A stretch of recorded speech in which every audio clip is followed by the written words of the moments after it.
Hi everyone. ఏదైనా ఒక స్టాక్లో కానీ ఏదైనా ఒక ఇండెక్స్లో కానీ సపోర్ట్ అండ్ రెసిస్టెన్సీ అంటే ఏమిటి అని క్వశ్చన్ చాలామందిలో ఉంటుంది. సో ఇప్పుడు సపోర్ట్ అండ్ రెసిస్టెన్సీ అంటే ఏంటని క్లియర్గా తెలుసుకుందాము. ఇక్కడ మీకు ఒక గ్రీన్ కలర్ లైన్ కనిపిస్తుంది 1083 రూపీస్ దగ్గర.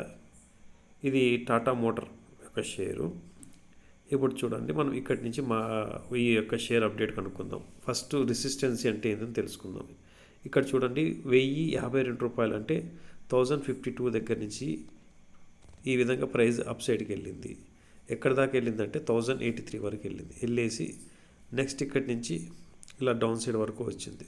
ఇలా డౌన్ సైడ్ వచ్చినాక అగైన్ మళ్ళీ ఈ విధంగా అప్ సైడ్కి వచ్చింది. ఇలా ఎన్ని రోజులు ఇక్కడ ఉందంటే ఎంతసేపు ఇక్కడ ఉందంటే ఇది ఒక రెసిస్టెన్స్ లాగా పనిచేసింది. ఎందుకంటే ప్రీవియస్ ఈ హై నుంచి ఎన్నికి వచ్చింది కాబట్టి మార్కెట్ నెక్స్ట్ ఈ హై బ్రేక్ అయితేనే, బ్రేక్ కానంత వరకు ఇది మనకు రెసిస్టెన్స్ లాగా వర్క్ అవుతుంది. ఇప్పుడు చూడండి, అగైన్ ఈ విధంగా మళ్ళీ డౌన్ సైడ్కి వచ్చింది. అగైన్ ఇది అప్ సైడ్కి వెళ్ళింది. ఈ విధంగా ఇక్కడ బాగా గమనించండి. ఇక్కడ ఏమైంది, ఇంతకు ముందున్న రెసిస్టెన్స్ని బ్రేక్అవుట్ ఇచ్చింది. బ్రేక్అవుట్ ఇచ్చి మార్కెట్ అక్కడ హోల్డ్ అయింది. ఇప్పుడు గమనించండి, ఇక్కడికి బ్రేక్అవుట్ ఇచ్చింది. బ్రేక్అవుట్ ఇచ్చిన తర్వాత ఇప్పుడు నెక్స్ట్ ఏం జరిగింది అక్కడి నుంచి అని గమనించండి. ఎప్పుడైతే ఇక్కడ బ్రేక్అవుట్ ఇచ్చిందో అగైన్ డౌన్ సైడ్ మూవ్ అయింది. ఇంతకుముందు రెసిస్టెన్స్గా ఎప్పుడైతే ఇట్లా రెసిస్టెన్స్ని బ్రేక్అవుట్ ఇచ్చి మార్కెట్ ఇంతకుముందు ఉన్న రెసిస్టెన్సే ఇలా కిందికి బ్రేక్ అవ్వకుండా ఇక్కడే హోల్డ్ అయితే దాన్ని సపోర్ట్ అంటాం. ఇంతకుముందు రెసిస్టెన్స్గా ఉన్నది ఇప్పుడు సపోర్ట్గా మారిపోతుంది. సో ఇప్పుడు ఇది సపోర్ట్ అయిపోయింది. ఇప్పుడు ఈ సపోర్ట్ బ్రేక్ అయితేనే మళ్ళీ డౌన్ సైడ్కి ఫాల్ ఉంటుంది. సో ఇప్పుడు ఏమైంది, అగైన్ అప్ సైడ్ ర్యాలీ అయింది. మళ్ళీ అగైన్ ఈ యొక్క సపోర్ట్ని బ్రేక్ అవ్వలేదు. ఈ విధంగా మార్కెట్ టాటా మోటార్ స్టాక్ మనం ఎన్ని టైమ్స్ మనకి ఈ విధంగా సపోర్ట్ తీసుకుందో చూడండి. ఆల్మోస్ట్ ఇక్కడ మళ్ళీ అగైన్ మనకు ఇక్కడ గమనించండి, ఇక్కడ సపోర్ట్ బ్రేక్ అయింది. ఇక్కడ సపోర్ట్ బ్రేక్ అయితే మళ్ళీ డౌన్ సైడ్ మూవ్ ర్యాలీ అయింది. డౌన్ సైడ్ మూవ్ ర్యాలీ అయినాక ఏం జరిగింది, ఇక్కడ మళ్ళీ గమనించండి, అగైన్ ఇక్కడి నుంచి అప్ సైడ్ మూవ్ తీసుకొని అగైన్ ఈ యొక్క సపోర్ట్ని రెస్పెక్ట్ చేసింది. చూడండి, ఈ సపోర్ట్ యొక్క బ్రేక్ డౌన్ అవ్వలేదు కిందికి. ఇలా బ్రేక్ డౌన్ అంటే ఇంతకుముందు ఇక్కడ బ్రేక్ డౌన్ అయింది, డౌన్ సైడ్కి వచ్చింది. బట్ ఇక్కడ ఏమైంది, సపోర్ట్ తీసుకుంది. ఎప్పుడైతే ఒక రెసిస్టెన్సీ బ్రేక్అవుట్ ఇచ్చి ఈ విధంగా అదే రెసిస్టెన్సీ దగ్గర సపోర్ట్ తీసుకుంటే హోల్డ్ అవుతే అది సపోర్ట్ అవుతుంది. ఇది అగైన్ సపోర్ట్గా వర్క్ అయింది. ఇప్పుడు మళ్ళీ అగైన్ అప్ సైడ్ మూవ్ చూస్తున్నాం. సో ఈ విధంగా ఎన్నిసార్లు ఇది వర్క్ అయిందో ఇక్కడ గమనించండి. ఇక్కడ కూడా బాగా గమనించండి. ఇక్కడ ఈ యొక్క సపోర్ట్ని బ్రేక్ డౌన్ అయ్యి డౌన్ సైడ్కి వచ్చింది. అగైన్ అప్ సైడ్ వెళ్ళి సస్టైన్ అవ్వలేదు, అగైన్ డౌన్ సైడ్కి వచ్చింది.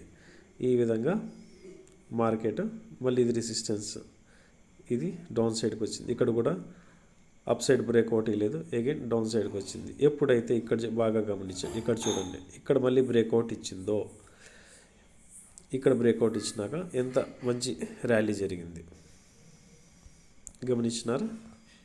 నేను ఈ వీడియోలో ఎటువంటి ఎడిటింగ్ చేయలేదన్నమాట. ఎందుకంటే ఈ యొక్క సపోర్ట్ రెసిస్టెన్స్ అనేది ఏ విధంగా మీకు వర్క్ అవుతాయని మీరు గమనించండి. ఇక్కడ మళ్ళీ గమనించండి, ఇంత పెద్ద ర్యాలీ తర్వాత ఇక్కడ దాకా వచ్చి సపోర్ట్ తీసుకుందా అనుకుంటే ఇక్కడ సపోర్ట్ తీసుకోలేదు. చూడండి, డౌన్ సైడ్కి బ్రేక్అవుట్ ఇచ్చింది. డౌన్ సైడ్కి బ్రేక్అవుట్ ఇచ్చి అగైన్ ఇది రెసిస్టెన్స్గా వర్క్ అయింది.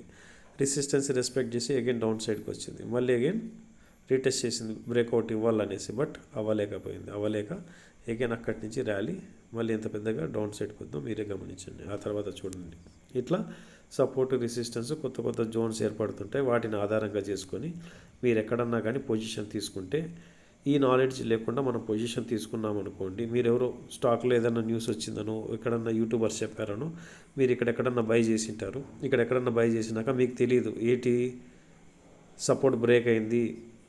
ఒక సపోర్ట్ బ్రేక్ అయితే నెక్స్ట్ మార్కెట్ ఇలా డౌన్ సైడ్కి వెళ్తుంటే నెక్స్ట్ ఇంపార్టెంట్ సపోర్ట్ జోన్ ఎక్కడ ఉందని దానికి తెలియనప్పుడు మీరు అనవసరంగా ప్యానిక్ వెళ్ళేసి లాస్ట్లో బుక్ చేయాల్సిన పని ఉంటుంది. సో అందుకు ఏదన్నా ఒక స్టాక్లో మీరు ఇన్వెస్ట్ చేయాలనుకున్నప్పుడు దాని యొక్క సపోర్టు రెసిస్టెన్స్ అనేది మీరు ఖచ్చితంగా తెలిసి ఉండాలి. తెలియకపోతే మీరు ఖచ్చితంగా లాస్ అయ్యి బుక్ చేయాల్సిన పని వస్తుంది. సో ఫ్రెండ్స్, ఈ వీడియో ఎందుకు చేస్తున్నామంటే, మార్కెట్లో మనీ ఇన్వెస్ట్ చేసేటప్పుడు ఖచ్చితంగా మీరు ఓన్ నాలెడ్జ్ని గెయిన్ చేసుకోండి. అప్పుడే మీరు ప్రాఫిట్ చూస్తారు. లేదంటే ఖచ్చితంగా మీ మనీని లాస్ చేసుకునేదే జరుగుతుంది. ఓకే ఫ్రెండ్స్, వీడియో నచ్చితే లైక్ చేయండి, మరింత మందికి షేర్ చేయండి. జై హింద్.